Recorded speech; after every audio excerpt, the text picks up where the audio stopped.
Hello friends. The reading Windows में आपका स्वागत है। रात के 11 बजे हैं।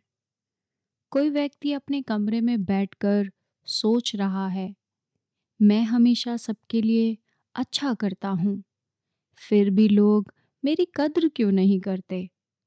वह हमेशा दोस्तों की मदद करता है, पार्टनर को खुश रखने की कोशिश करता है, काम पर एक्स्ट्रा एफर्ट देता है और फिर किसी को मना नहीं करता। फिर भी उसके अंदर एक अजीब सा खालीपन और फ्रस्ट्रेशन पैदा हुई होती है। उसे लगता है कि ज़िंदगी में कुछ तो गलत है, लेकिन समझ नहीं आता कि क्या गलत है। यही सवाल उठाती है यह किताब, नो मोर मिस्टर नाइस गाय, जिसे लिखा है रॉबर्ट ग्लोवर ने। यह किताब उन लोगों के बारे में है जो बाहर से बहुत अच्छे, हेल्पफुल और केयरिंग दिखते हैं, लेकिन अंदर ही अंदर फ्रस्ट्रेशन, इनसिक्योरिटी और रिजेंटमेंट फील करते रहते हैं। रॉबर्ट इस बिहेवियर को नाइस गाय सिंड्रोम कहते हैं।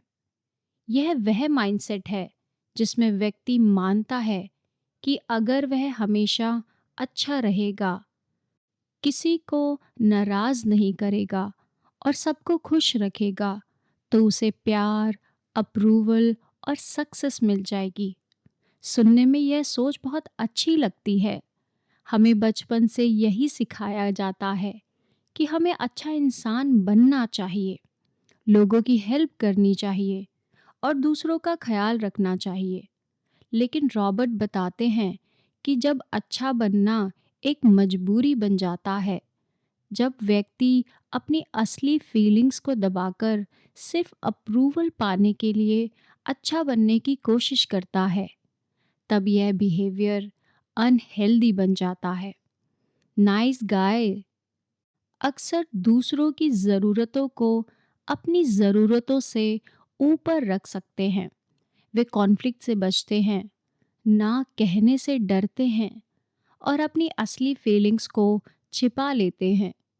बाहर से वे शांत और कोऑपरेटिव दिखते हैं, लेकिन अंदर ही अंदर उन्हें लगता है कि उनकी वैल्यू नहीं हो रही। और धीरे धीरे यह फीलिंग फ्रस्ट्रेशन से गुस्से और रिजेंटमेंट में चेंज होने लगती है। कई बार nice guys passive aggressive behaviour दिखाने लगते हैं, यानी वे सीधे अपनी नाराज़गी व्यक्त नहीं करते, बल्कि अंदर ही अंदर नाराज़ रहते हैं। एग्जाम्पल के लिए, कोई नाइस गाय बाहर से कहेगा कि उसे कोई प्रॉब्लम नहीं है, लेकिन अंदर ही अंदर वह उम्मीद करेगा कि लोग उसकी सैक्रिफाइस को समझें। जब ऐसा नहीं होता, तो वह अंदर ही अंदर रिजेंटमेंट और गुस्से से भर जाता है। ऑथर बताते हैं कि इस सिंड्रोम की जड़ अक्सर बचपन में होती है।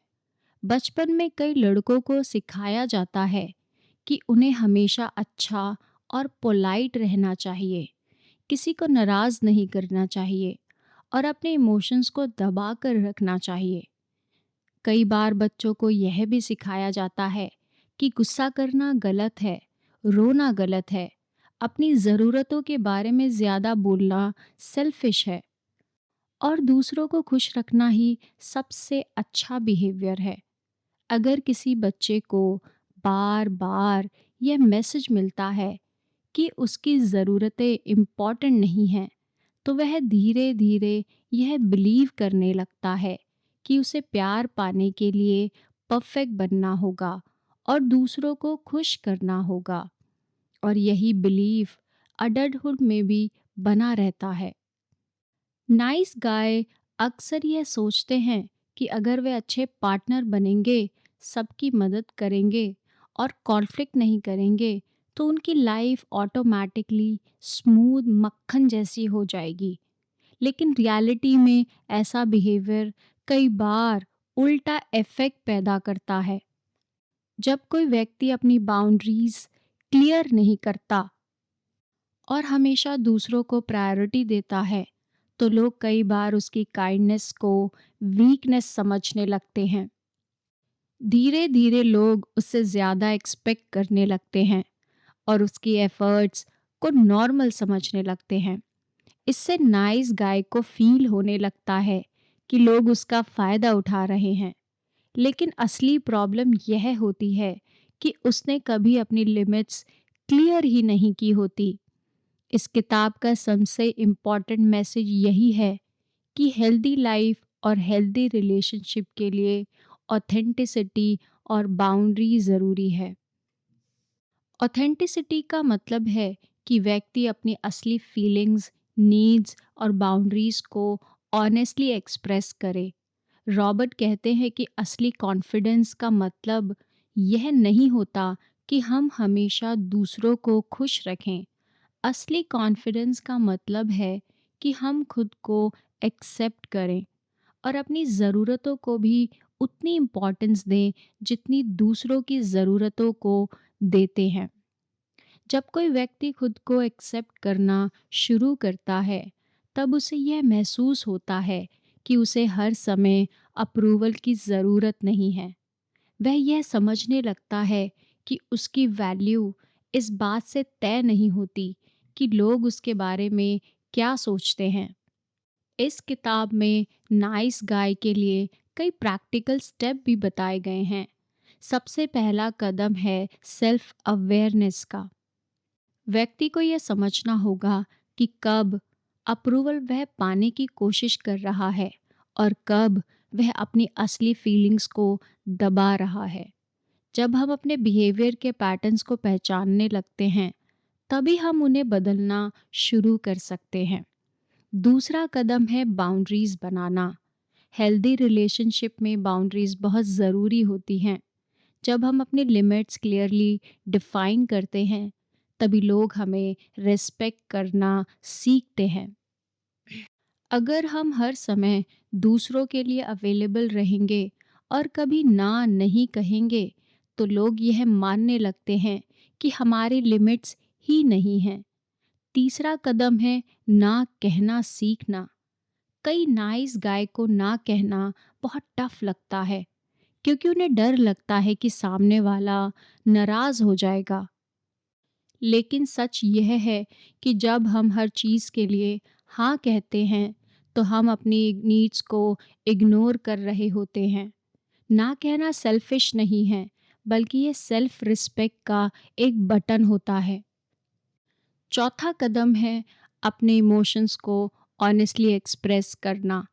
जब हम अपनी फीलिंग्स को ओपनली शेयर करते हैं, तब रिलेशनशिप ज़्यादा जेन्युइन लगता है। जब हम अपनी नीड्स और डिज़ायर को क्लियरली कम्युनिकेट करते हैं, तब मिसअंडरस्टैंडिंग कम हो जाती है और ट्रस्ट भी मजबूत होता है। रॉबर्ट कहते हैं कि एक हेल्दी मैन वह होता है जो अपने स्ट्रेंथ और वीकनेसेस दोनों को एक्सेप्ट करता है।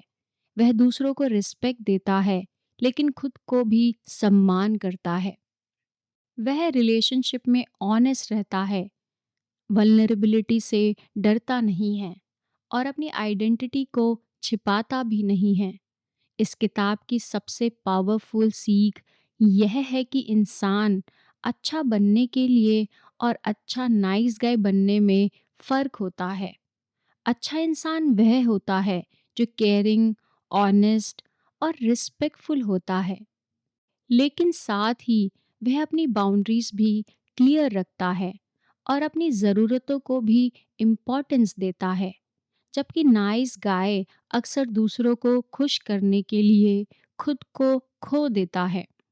नो मोर मिस्टर नाइस गाय किताब हमें सिखाती है कि अगर हमें सच में कॉन्फिडेंट और फुलफिलिंग लाइफ जीनी है, तो हमें अप्रूवल की तलाश छोड़कर ऑथेंटिसिटी को अपनाना होगा। क्योंकि जब हम अपनी असली पहचान के साथ जीना शुरू करते हैं, तब रिलेशनशिप ज़्यादा जेन्युइन बनते हैं और हमारी सेल्फ रिस्पेक्ट भी बढ़ती है। और शायद इस किताब का सबसे गहरा संदेश यही है कि दूसरों को खुश करने की कोशिश में खुद को खो देना कोई अच्छाई नहीं है। सच्ची मैच्योरिटी तब आती है जब हम दूसरों का सम्मान करते हुए भी खुद का सम्मान करना सीख लेते हैं। जब हम अपनी सच्चाई के साथ खड़े होना सीख जाते हैं, अपनी ज़रूरतों को समझना शुरू कर देते हैं और बिना डर के अपनी आवाज़ उठाते रहते हैं, तभी हम सच में मजबूत बनते हैं। Thank you everyone.